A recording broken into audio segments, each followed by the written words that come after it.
নমস্কাৰ সকলোকে পুনৰবাৰ মোৰ চেনেলটোলৈ আপোনালোকক স্বাগতম জনাইছোঁ আৰু আজি দিনৰ ভাগত এয়া শহুদেউতা ইমান ধুনীয়া পাচলি লৈ আহিছে বজাৰৰ পৰা তাকে অকমান আপোনালোকক দেখুৱাই দিছোঁ ফুলকিটা গুটেখিনি ভাল লাগিছিল আৰু এইভাবে আপোনালোকক অকমান দেখুৱাই দিলোঁ উৰহি আনিছিলে তাৰছত বিন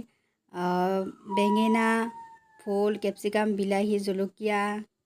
নহৰু পিয়াজ আদা গুটেই আনিছে আৰু বান্ধাকবিও আনিছিলে তাৰ পাছত আকৌ ৰাতি এয়া অকমান মাংস আনিলে ব্ৰইলাৰৰ তাকে বনাবলৈ যোগাৰ কৰি লৈছোঁ এইখিনি মিক্সিত পিছি লম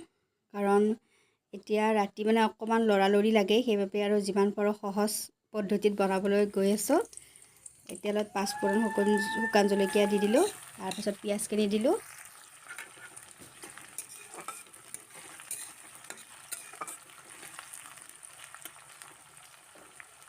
আপোনালোকে আগৰ ভিডিঅ' চাই গম পাইছে কিজানি মই চিকেন বনাইহে ভাল পাওঁ কিন্তু নেখাও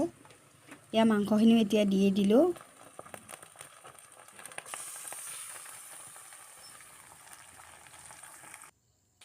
তাৰ পাছত ইয়াতে আৰু যিমানখিনি আমাৰ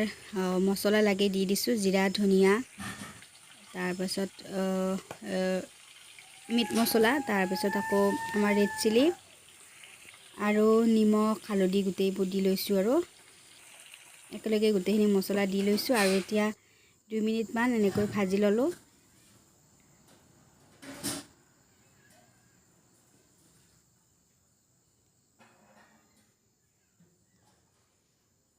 এতিয়া আলুখিনি একদম সৰু সৰুকৈ দিছোঁ যেহেতু মাংসখিনি আগতীয়াকৈ দিছিলোঁ আলুখিনি সিজি নাযাব বুলি অকমান দি দিছোঁ আৰু এয়া নহৰু আদা জলকীয়া বিলাহীৰ পেষ্টটো দি দিলোঁ এতিয়া এইখিনি ভালদৰে মাংসখিনিৰ লগত মিহলাই লৈছোঁ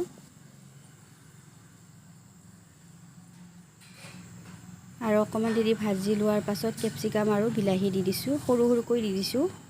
কাৰণ মই ভাজি থাকোতে মাংস সিজি গৈছিলে আৰু পানী চেনি একদম ব্যৱহাৰ নকৰোঁ এনেকৈ শুকানকৈ ভাজি যাম কাৰণ দাইল বনাইছোৱে আৰু দেউতা আৰু মোৰ বাবে ফুলেৰে মাছ বনাইছোঁ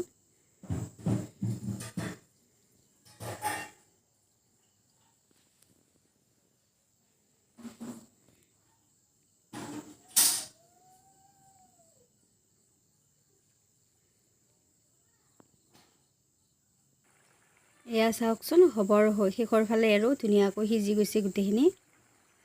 আৰু অকমান মই শুকান কৰি দিলোঁ ভাজি কিনে এয়া হৈ গ'ল আৰু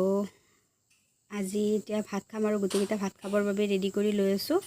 আৰু ভিডিঅ'টি বেছি দীঘল নকৰিলোঁ আপোনালোকক যিমান পাৰো দেখুৱালোঁ যদি ভাল পালে লাইক কমেন্ট কৰি দিব আৰু প্ৰথমবাৰৰ বাবে যদি মোৰ চেনেলটো চাই আছে সাবস্ক্ৰাইব কৰি দিব